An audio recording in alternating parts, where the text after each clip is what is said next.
Recording? Yeah. All right, James, this is for you, buddy. One, 2, 3.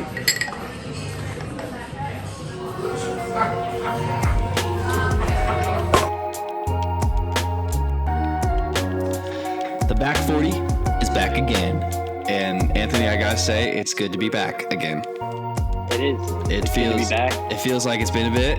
And I say that every time, but really this time it does feel like it's been a bit because we've both been incredibly busy.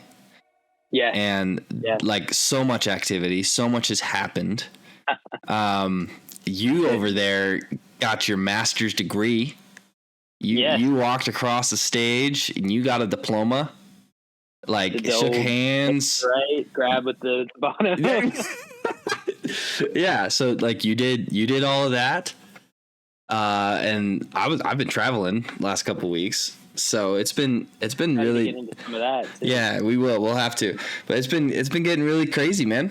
Really crazy. Yeah. So absolutely. Yeah, but like this yeah, definitely. So anyway, everyone at home, really quick, I'm gonna say at the beginning, give us a like, give us a subscribe, share with your friends.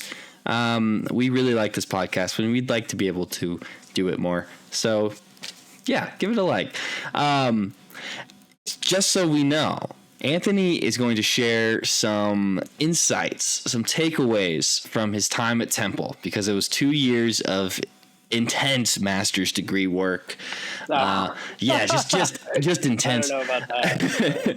Well, and I'm exaggerating that part a lot, but like the intense part was the going away and being on your own and like being an adult out in the world, you know, that kind of stuff, which is honestly why we kind of started this podcast, was just talk about being a young adult, figuring yourself out and all that kind of stuff. So yeah, Anthony, you want to take it away, dude? Like, I guess, what kind of things have you thought about reflecting on your experience in Philly, in Temple?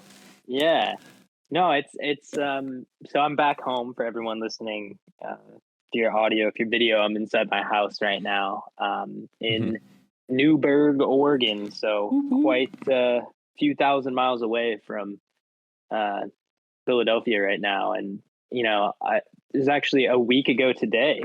I was walking across the stage and getting my not diploma, because I think they mail them to you a month-ish later. They give you that to cover, you know, the fake little piece of paper. Yeah. I don't even know if we get like a little.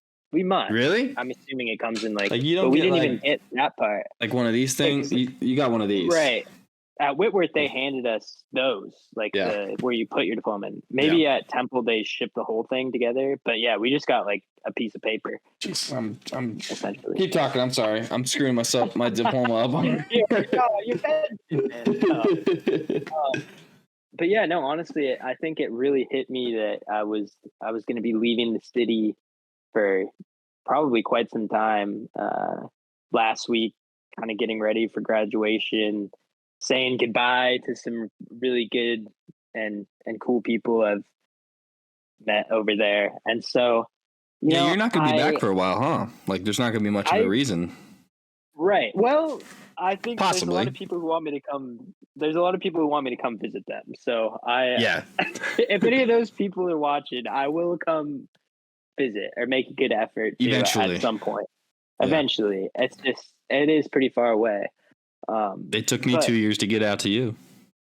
Exactly. So yeah. So, you know, but we'll see. You never know when or where things are gonna take you and stuff. But no, I think I am as much, especially on these podcasts. If you've watched them before, you know, there's definitely some negative things about Philadelphia, but I think it was kind of cool because last week I really just was trying to embrace more of the good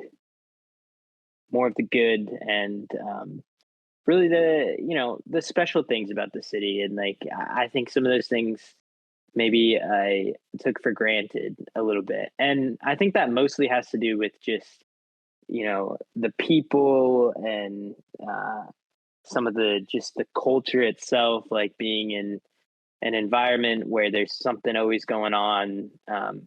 can actually be like kind of a really cool thing. And so for any of you out there listening who are my friends out there in Philadelphia and are still there, you know, I'm really grateful for you. And, you know, it's super fun. On a different, you know, less sentimental note, it was kind of funny too, because one of my last Uber rides in Philadelphia, I had a good conversation with one of the Uber drivers who grew up in Philadelphia and has lived there like his whole entire life. And it was so funny because we were talking about Temple and, you know, like some of the sketchy stuff that goes on. He's like, well, man, if anything, you definitely earned your hood stripes. So if there's the one thing you can take away, like, you got your hood stripes now, because it doesn't really get any more, you know, you can't get much, you know, in the hood than in North Philadelphia. So, you know, I think in a way that has been a good thing for me to experience too, because it, you know, it's sort of a reality check in a way, and it makes you grateful for, you know, that things aren't nearly as bad at home. And, you know, but you also feel for the people who've grown up with it forever and are just kind of like really numb to everything. And you know, so, but anyways, I think that's kind of the bulk of everything. Educationally wise, it's a little bit like, I feel like I got a great education. I'm grateful for Paul, my professor, who I studied under for 4 semesters. It went by really fast. That's another thing. It just super quick. But yeah, like, I guess, and you probably experienced this too after Whitworth. It's kind of like that post college, like, I gotta like start figuring stuff out. So I'll just go into it if you don't mind. That's what we're here for. Yeah, go for it, man. The next chapter. So Emily and I are planning on moving to Spokane, actually probably in July. And okay. Things aren't fully confirmed yet, but it sounds like we will be living in a house with Cynthia and Colin. Oh, wow. And I don't know if any of those people watch the podcast, so I'm just going to put this out there. It probably doesn't really matter. It's new information to you. Yeah. But the plan right now is actually Cynthia's parents are thinking about buying a house. And eventually, from my understanding, that will become Cynthia's house. Wow. But it's in the Mead area and like a new development. So you know where Mead is. Yeah, definitely. Just kind of north of Whitworth. Yeah. North of Whitworth, yeah. Yeah. And it's a nice neighborhood. It is. It's a nice neighborhood and everything. And so not fully confirmed yet, but we're kind of, that's the way it's looking like. So we'll be in Spokane, which of course means Emily will now be in school and I will be the one who needs to find a job. The freeloader. Like opposite roles. Yeah. The only difference is that we'll be living with each other, which is great. And we're excited about that.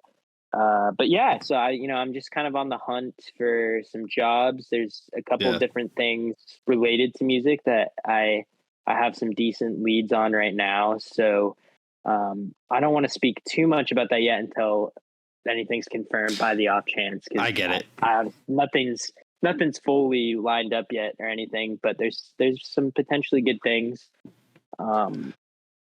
If not, like I've been looking at just like actually working for Whitworth. Dude, okay, full disclosure, the pay is so, like, for the entry levels, it's like so bad. Or maybe I'm just being like, what, at Whitworth or just in general? Too much.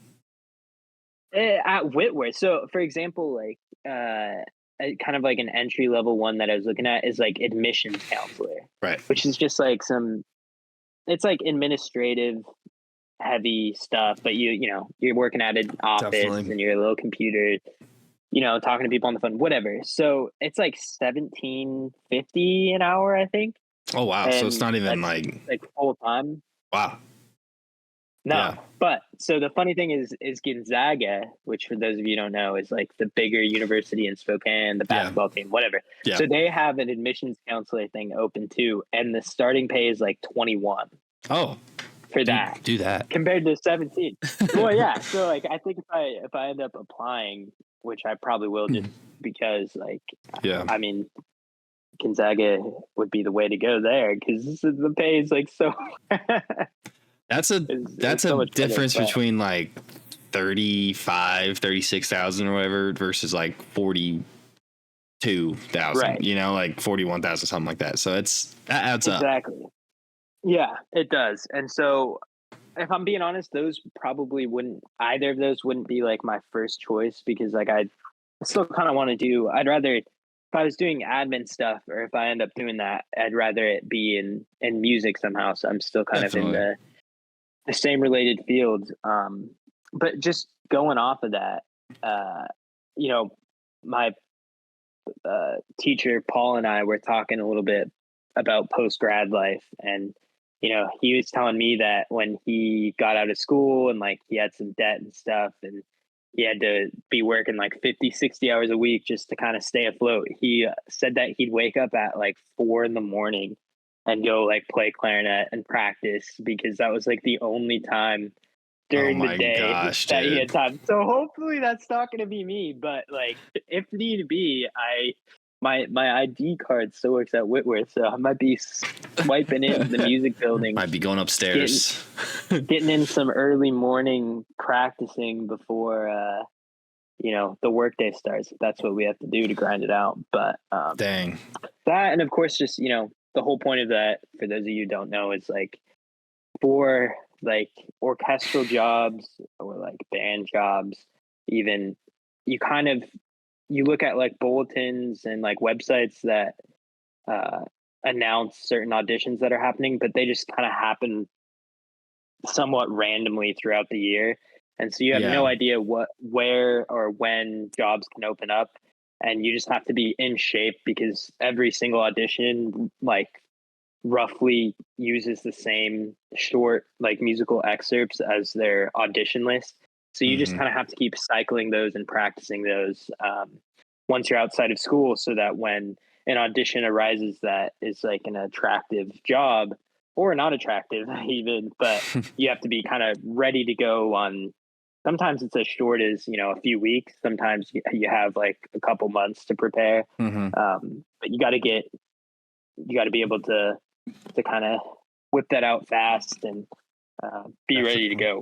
Because everyone's sort of monitoring that. So that's kind of the lifestyle I'm preparing to kind of transition into. I feel like I talked quite a bit there, but that I think covers. No, dude, that covers a lot. You know? So, when you're living with Cynthia, you're gonna be paying rent, correct? Like you're not. Correct. Okay. Yeah. So that adds a layer to of course, it. Yeah. And will Emily try to be working? Oh, it's way cheaper. Yeah. I get it. And Emily, I think, is going to try and find part-time job somewhere. She just, I think, kind of wants to figure out what her school schedule is going to be like for the year / fall semester, and then probably try and work around those hours to find something. Definitely, find something that fits. Dang, man! So you got a lot on your mind. Yeah, there's some stuff. Yeah, but also, sorry, I keep looking out for the viewers to the left here because my crippled dog who has arthritis is outside, and I just want to make sure he's doing all right. If he wants to come in, he can come in because we got the AC running, but I don't see him, so he should be fine. My dog's on the couch. It is a little hot out there. Yeah, no, how hot is it? Vegas? It's like 100 now. It's up there now. Jeez. Yeah. Okay. So I mean, we're at like 88. Yeah, no, we get there pretty quick.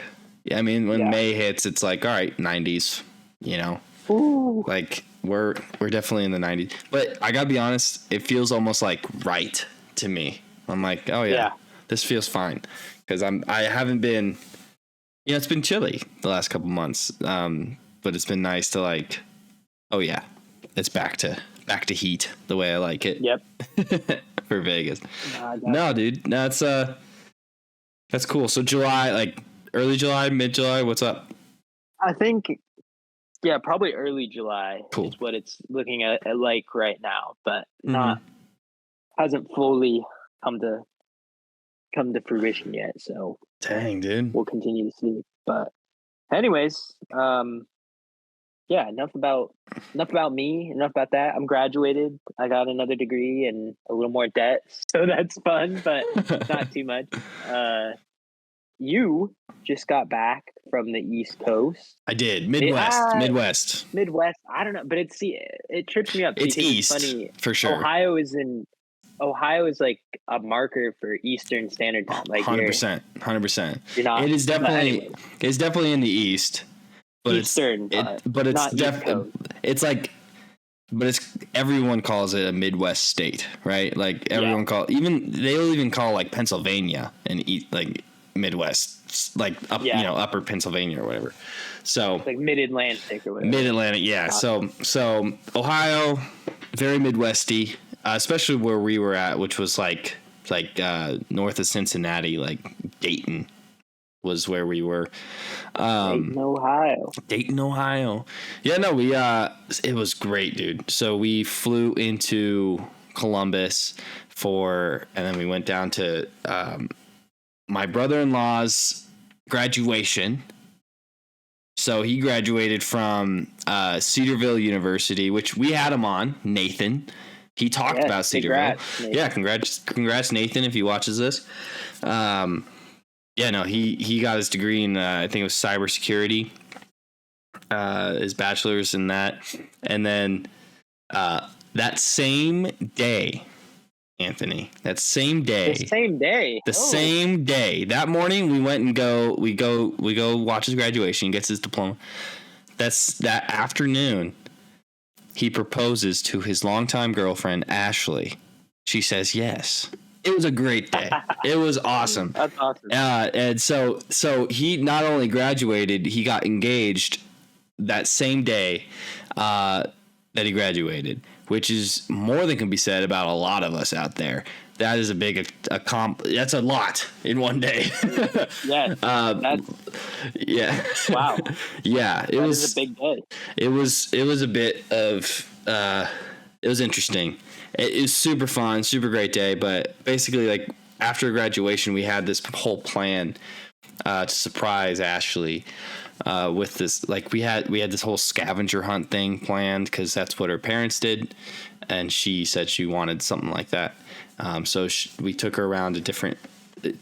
One person was with her with a photographer and took her around to different locations where we like left clues to the next location, which eventually she got to like the park where he proposed to her.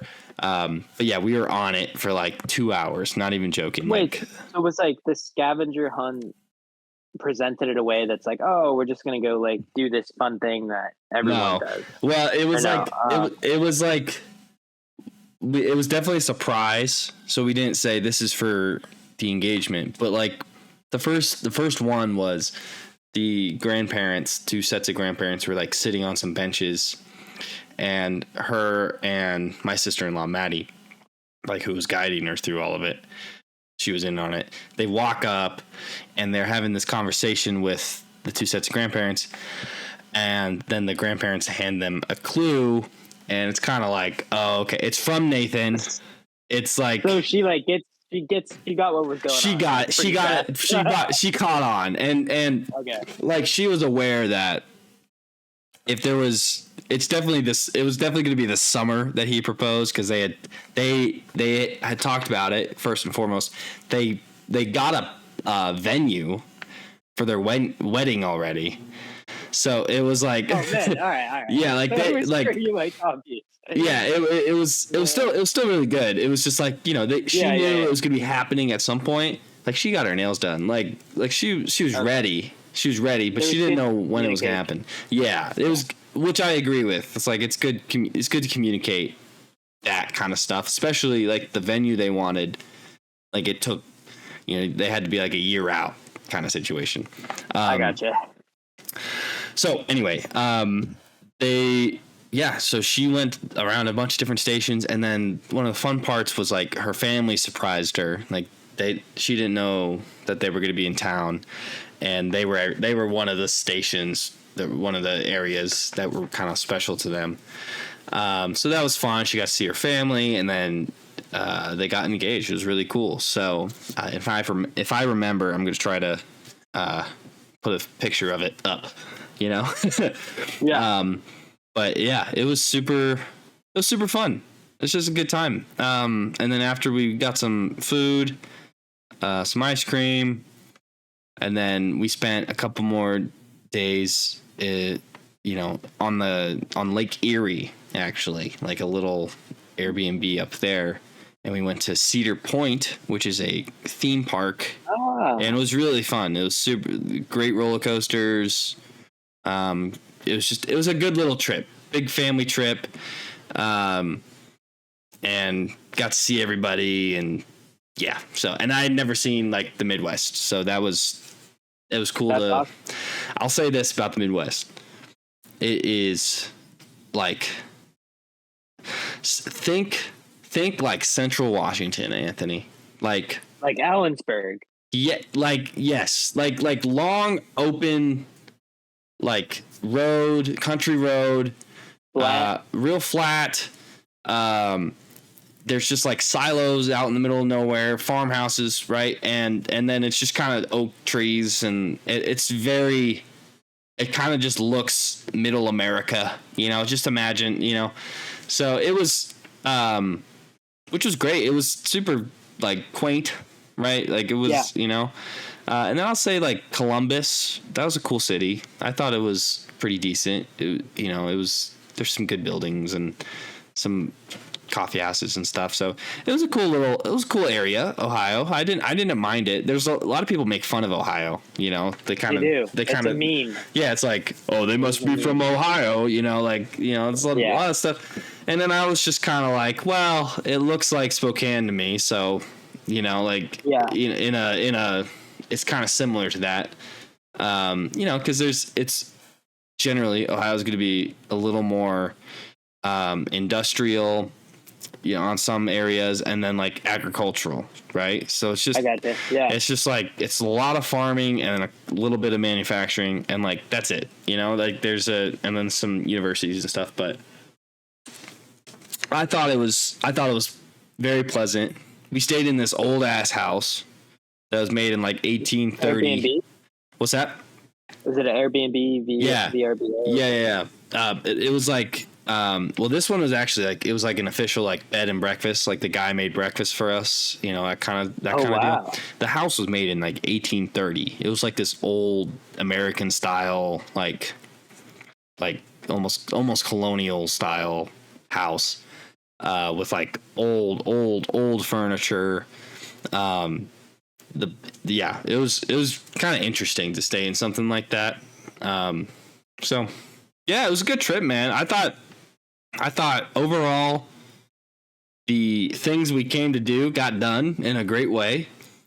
And then I got to kind of just see everything, and then just see everybody I know and care about. And that was on my wife's side, Jordan's side. So yeah, it was a good trip, man. I thought it was, awesome. Yeah. And then, the, Jordan's sisters, my sisters now, came home as well, back to Vegas. So now they're back, so. Oh, okay. Because they're done with the semester. Yeah. And they're still, they're still in college. They still got some years to go. But Nathan, he's working in Cincinnati, when we interviewed him, doing his cybersecurity stuff. So yeah, dude, it's gonna be kind of, what I've been thinking about, Anthony, is how everybody gets going in their lives in different directions, like it happens pretty quickly, I would say. Yeah. It's just like all of a sudden we're in a different stage. Like I think back to, and I know we've kind of talked about this a little bit, but I think back to like when we graduated Whitworth, even then it was starting to feel like, oh, we go do our own stuff now. Right. Like just a little bit, but now it's just really like, man, I guess we're just figuring it out, in our own areas, and like Jordan and I are married. She's starting to apply to dental schools like right now. and we're gonna figure out what the next chapter is for us through that. Yep. Pretty soon. The way it works is like you apply in June, and if they like your application, they send you another application, like a more personalized one, and then you send that in. By December, you start getting, or by October, you get like some interviews, and then by December, you actually get accepted or rejected. So it's like this long process. Is dental school 3 or 4 years?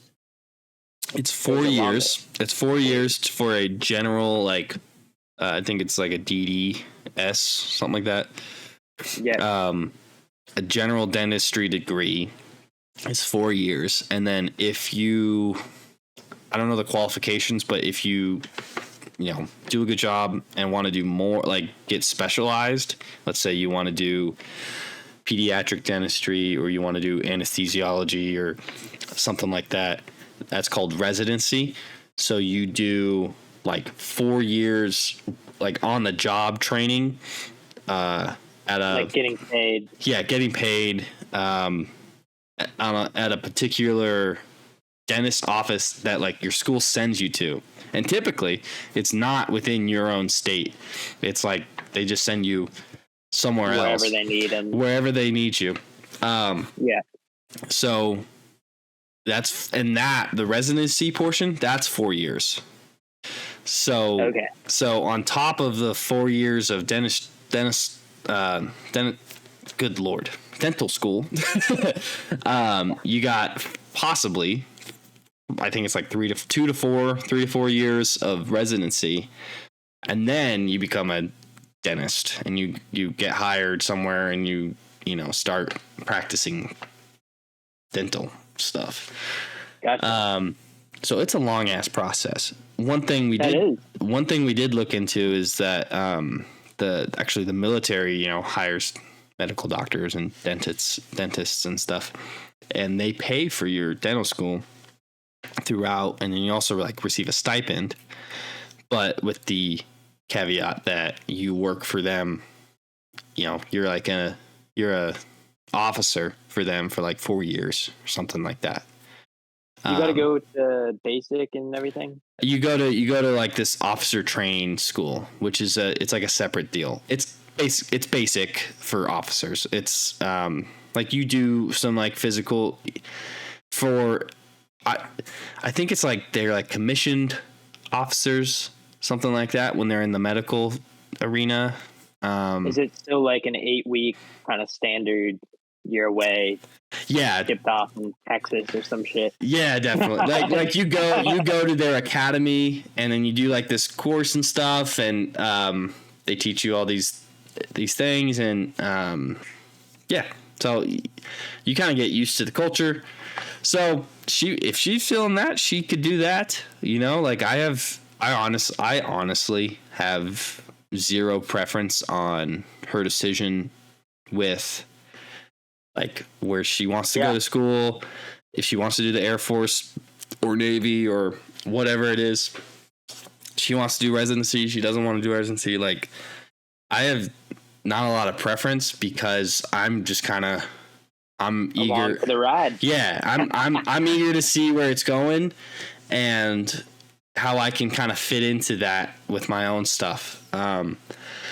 So yeah, we're gonna see. Oh, did I lose you? Yeah, just sorry. I'm getting a phone call. I think I'm just gonna let it get a voicemail. No worries, dude. I'll just cut here or something. Yeah, sorry. No, you're good.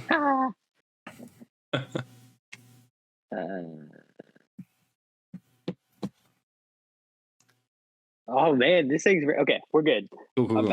Cool. Yeah, dude. So that's where Jordan and I are at. It's gonna be quite the adventure, man. We'll see. Very fun. Yeah. Very cool. Yeah, dude. So other than that, I'm excited for the summer. We got a couple trips lined up. Yeah, where are you going? So, number one, I have camp. I have to go to camp June 4th through 9th. You got to go to. Yep. So that's going to be Forest Home. Forest Home. Yep. In California. So that'll be fun. I've done that tons of times. And then coming in July, maybe close to when you're moving. For the 4th, we're going up to Washington. That's right. Yes, I remember for my family has a big celebration up there. And then late summer late July 21st, my anniversary. We're going to La Jolla, California, just for a little beach, like a 3-day anniversary trip. Like a little, like, what's kind of funny is we rented out a like little casita there. so we're in a casita right now, and we're going on vacation. We're going in a casita because it's cheap as hell, and we're gonna get to walk around the little La Jolla area and go to the beach and stuff. So just like 3 days, really really small, but very excited for that. And then I think that's it. I don't think we have anything for the fall, but I don't know, like Jordan's family always comes up with something, closer to the end of summer. They're like, let's go do this and let's go. And I'm like, oh, okay. Right. So we'll try to figure it out. Yeah, I don't have a lot of money right now, Anthony. Hey, I'm with you on that one, man. At least a lot to like spend, like I'm more, I'm more like, I got you. So other than that, man, we're just hanging out. So how's it been catching up with like I bet it's been good to see Emily. You've been back in town. Yeah, it's been good. She actually helped me move out last week. So she was there for graduation. That's right. All that stuff. So yeah, screw her. No, I'm just kidding. But yeah, no, I've seen like my grandparents, but we're going to like a nice family dinner on Saturday, a little fancy, like 5-course meal-ish type of place. So, I'll take out my suit jacket one more time. Before it goes to the cleaners, because it's been pretty dirty this semester. Dude, I feel that. I feel that on a high level. Yeah. I'm about to just get like a filet, medium rare, man. Fucking sorry. So this is a kid show. A freaking filet. I didn't know that. I didn't know this was a kid show. Probably have some cocktails. Fun, man. That's awesome. Yeah, no, do you have a favorite restaurant in Portland area that you've been to? No, I don't have like a favorite. Honestly, there's like a lot of nice Italian places. There's obviously a lot of nice like steakhouses, but there isn't like one in particular or anything that really sticks out or that I've gone to consistently. But there tends to be just like really good food actually in Portland. Yeah. Barring all the the dumb stuff that's been going on here, I guess it's gotten worse with crime and homeless problem. Anyways, but good food at least. So. Yeah. What is Portland like known for, food wise? A little bit of seafood, I think, because Portland's kind of on the water. You know? You got the riverfront, but it's not like, and like we're not that far away from the ocean either. So like seafood tends to be good. But yeah, it's like really pretty culturally diverse in terms of food, I would say. That's like, pretty cool. You can find a lot of good like Mexican spots, a lot of good Italian, Asian. There's some like in like downtown Portland, you can find like some pretty niche. It's like some foodie type places. Yeah, some food that you'll see on like Food Network. One of them, I don't think I've mentioned it before. It's they're known. Why can't I think of the name of it for some reason? I have like all these Philly places stuck in my head right now because I was just there. Gosh dang it! But they're known for like these really hot cheese fritters that are like balls. They're called the Great Balls of Fire, and it was on Man vs. Food. Oh, that's awesome. And I love that place. I can't remember what it's called, but it's like sort of like Latin American Nice. food, but it's like all different Latin American countries, not just like, one. So Yeah. you get like, and South America too. So it's like this kind of like fusion-y cuisine, but so like there's a bunch That's of so different cool, dude. stuff going on. But yeah, it's a really cool place. Yeah, that's just one example. I'm mad at myself that I can't remember. No, I get it. Philly also has some really good food. I can't remember. Yeah, Yeah, like it we had does. some good. We ate at like some nice restaurants when we were We there. did, yeah. Which was kind of funny. Yeah. So no, I get it. That's Vegas is kind of funny too because you got Gordon Ramsay. we got like celebrity. There's a bunch of celebrity restaurants downtown, definitely. Which, by the way, Guy Fieri's place downtown has a mac and cheese burger, and it might be the best thing I've ever tasted. It's so good. Wow. So if you ever come down, like we might be hitting up that. Vegas is so interesting because there are really nice restaurants, right? Like really nice, but they're generally on the strip somewhere. And so it's not like classy sometimes, I got you, yeah. It is classy, but it's more like, you kind of gotta go walk on the strip a little bit. So it feels very Vegas-y. And then you like go through a casino to get to your nice restaurant. But then once you get in there, like we ate at this place that's like right next to the Bellagio fountains. Like you're sitting there and you see the fountains like going off right behind you. It was awesome, just super cool. But it's like only in that like patio where the restaurant is, and then like the little bit of inside where it feels like a nice restaurant. The rest is just casino. Like touristy type of deal. Vegas is so weird because you got people walking around in suits and classy and like dressed up, and then you got bros with the giant, giant drinks and half a shirt on and let's go, like you got, and then you got some scantily clad women walking with them. Like it's man. Like it's such a weird. Vegas is really weird for that because it's all of that in the same area, and then everyone can drink if they want on the street. There's no like drinking laws about that. Yeah, you can walk around drinking. It's just a weird city, man, for that. But it's still like, again, you get like really good restaurants that are right in the midst of all of it. And then I would say you get really good bars in Vegas. Just really fun bars. I bet. With some unique vibes and stuff like that. Like the bars in Vegas are great. But I will say this, like the best experiences I've had in the Vegas area have generally not been like on the strip. They've been like a little bit off of it in like, a little more normal parts of town where there's really nice restaurants. Like there's this really nice restaurant called Herbs and Rye.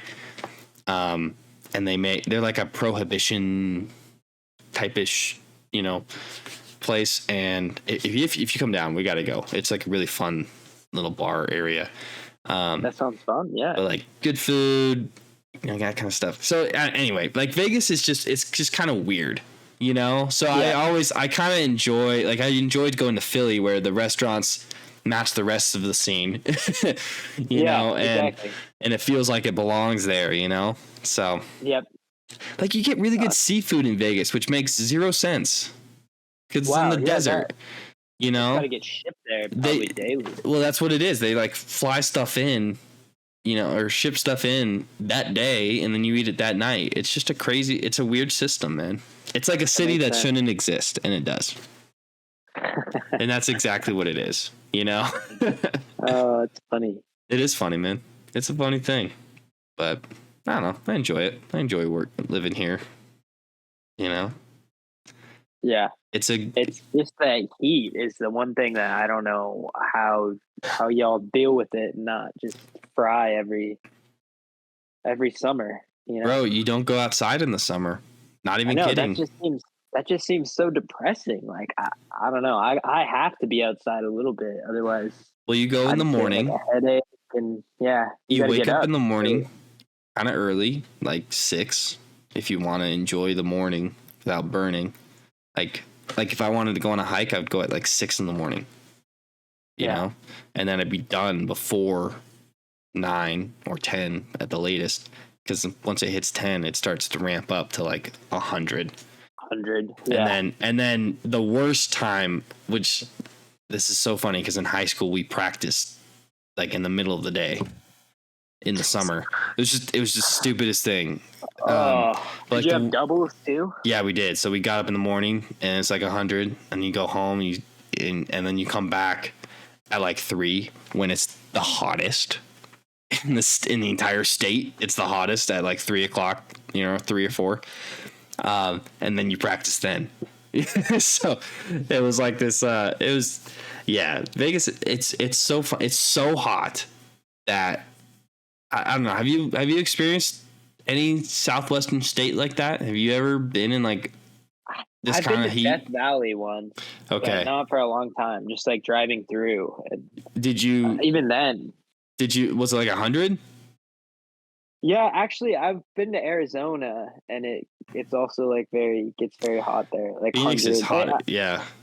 Honestly, we had a heat wave here a couple years ago. It might have been during COVID. I can't remember, but there's a couple days. No, it was 2021. So a couple years ago, we got up to like 115. Dang, dude. Wow. Which is really hot for That's Oregon. Very hot for Oregon. Dang. Like there was a huge like heat advisory, and people were freaking out a little bit. Yeah. So and that lasted probably like a week of temperatures average above 100, and it was like miserable for everyone. Yeah. I remember working at Best Buy actually, and we just have very few customers come in that week because no one wants to go outside. And the people who did come in, they weren't even buying shit. They just wanted like the AC. Yeah, they just kind of stood there. Yeah. We did actually sell out of like fans and air conditioners though before that. Yeah. I guess I'm kind of like, we had a lot of people come in that were trying to like get those, and there were all the shelves of fans and like even the expensive ones, just everything out of stock. Yeah. So that's one thing about Vegas though that is good is it's built for the heat. Like all the houses are they got that stucco style that insulates from heat way better. The air conditioning like companies are like the biggest thing here. Here in Phoenix, because everyone needs air conditioning, and so they supply it, right? Like it's really good. Stores don't go out, middle of summer, people are still out doing stuff, buying things and all that. Like everyone's used to it here, but it's different. The strip, being drunk. Can you imagine that? I have not actually done that, but like being drunk as hell in the middle of summer in Vegas. I would get like alcohol poisoning. So like it'd be brutal. I don't think I could ever do that. Especially with that big Slurpee shit. Just, 100 degrees out. You're just like instantly dehydrated, and then just filling yourself up with just straight. Bro, liquid. one of the things like that's huge here is like the summer clubs, like the pool clubs. They'll have DJs playing. Yeah. While people are in the pool and stuff. It is the fun. This whole city is built around people just coming and partying for entire weeks. I can see that, yeah. Which it makes the rest of us richer, but like the casino. The casinos are huge employers. They're just massive employers, right? Like MGM, Caesars, like they hire everybody, and they so. It's just a funny city, man. It's just a funny city. Yeah. All right, man. Well, we've been going 45. That's pretty good today. I think so. I think that's pretty good. We're both pretty tired from this amount of stuff we got going on. Dude, I know. It's been a heck of a last couple weeks. So I know. Well, I'm gonna say on the air, so that everybody, all of our listeners can badger you about it, that you need to come down to Las Vegas, Nevada, and hang out with me before I inevitably move at some point in my life. I'm going to try and make that happen. We're going to try and make that happen. Once you get some more money under your belt and you're good, maybe even like the fall, come for like a little fall weekend when it's nice and, not too hot, like that'd be perfect. Take a little trip. Yeah, take a little trip down here. We'll go to some clubs and bars and have fun. Be great. You can gamble. I would. Oh, jeez. Yeah, we'll go to the table. I'm gonna have to set a hard limit. Well, that's why I'm here. I'm your hard limit. I'm your hard limit. All right, thank you guys again for watching the Backforty podcast / show, whatever it is. Podcast. It's the podcast. It's the podcast. Give it a share. Give it a like. Subscribe. We'll see you next time. Peace. Peace.